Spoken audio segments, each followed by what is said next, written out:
All right, guys.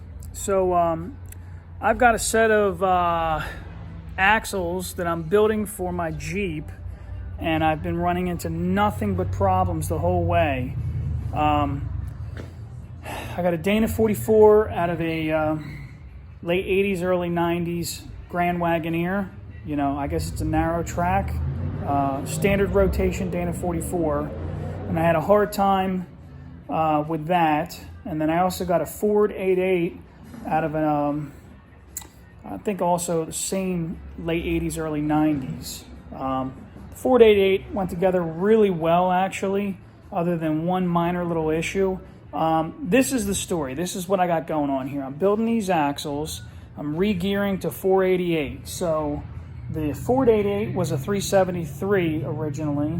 The Dana 44, I had no idea because it already had 488 gears in it. And that's kind of, I thought that I was cheating by just reusing the 488s that were in there.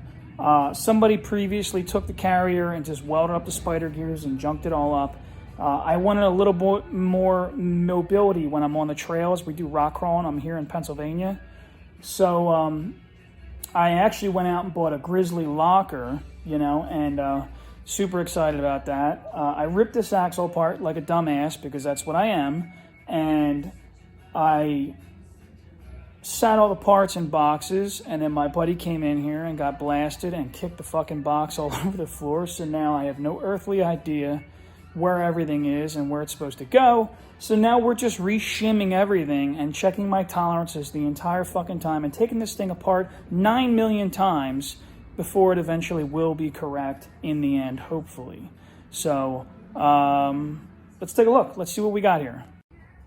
All right, so this is my pile of shit I got here. So let's start with the Ford 88 because this is less headaches than it was supposed to be. This is a C-clip rear. It had a limited slip in it, and it still will. It's over there on the bench. Let's illustrate what we got going on here. There you go. There's all the magic. So, back to my issue with the Ford 88. Originally with 373 gears, and I re-geared it to 488.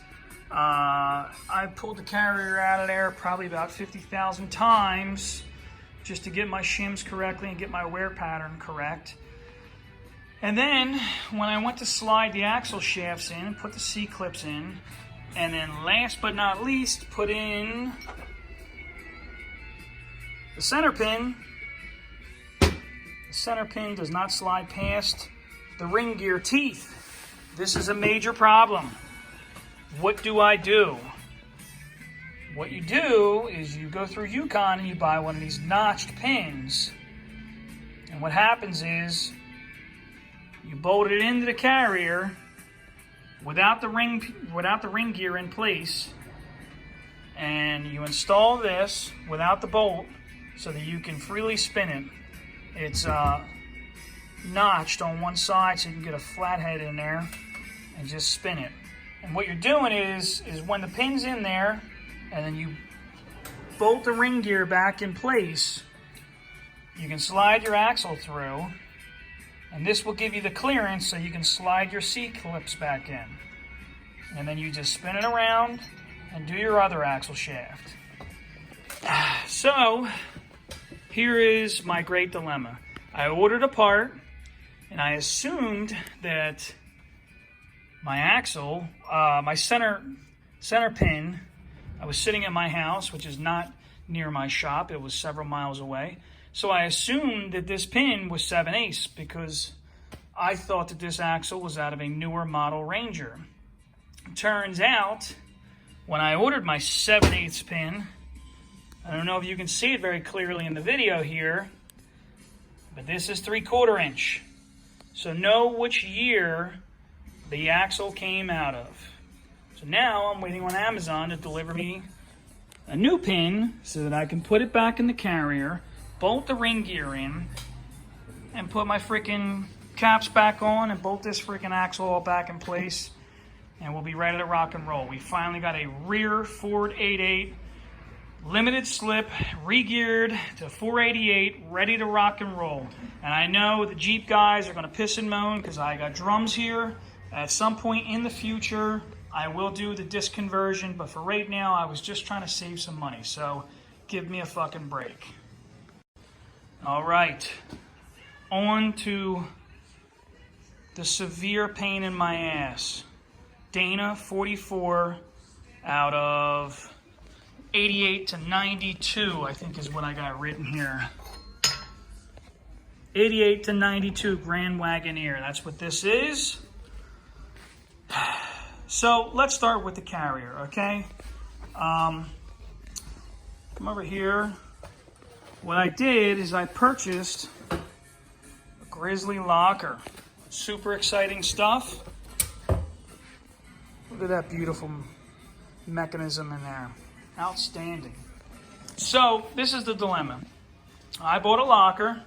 I'm all excited. I got my cheater bearings ready to go so I can start doing checking everything. This is the old carrier, and I have no earthly idea what the original gear set was in this axle.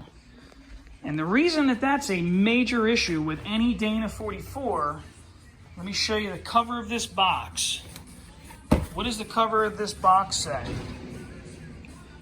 392 and up Grizzly locker. So if your Dana 44 originally came with a carrier and gear sets from the factory that had gears that size, this carrier will be a direct replacement. And what I just now discovered is that my carrier over there is not for gears that tall. Mine was originally for 331 gears, which means it's a smaller carrier, and it had a thicker ring gear. So it is extremely important for you to understand that your carrier and your ring gear are a match set, and you absolutely must make sure that if you buy a different carrier now, a locker, or, you know, an air locker, whatever you decide to go with, make sure that the ring gear matches this. There is a standard set and there is a thick set. Let me show you, let's take a look at the box for the gears. All right, so these are the gears. I had to buy a new set of gears because I thought maybe they were damaged, you know. So I bought a brand new set of gears. I used the part number that was on the pinion gear itself, which was this D44-488, obviously 488 gears, and then GX, which I was not aware. The GX means that this is a thicker ring gear. Do not be a dummy like me. Do not cause yourself major headaches trying to figure out why your carrier does not slide down inside the housing. Good luck, guys. All right, guys. So, as you can see, I got my hands full with these two axles. It looks like I'm finally figuring out the quirks and why I was struggling to get all this back together. Like every project that I do, man, I think that it's going to be some easy task, and it turns out to be just some stupid shit that I overlooked.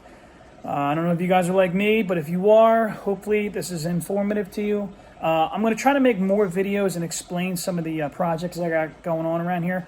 I have other videos that I'll try to tag so that you guys can check that out too. I have a YJ, a 1988 YJ that I've done a ton of work to. Maybe I'll do an explanation video of what that is and how much stuff I've gone through with that.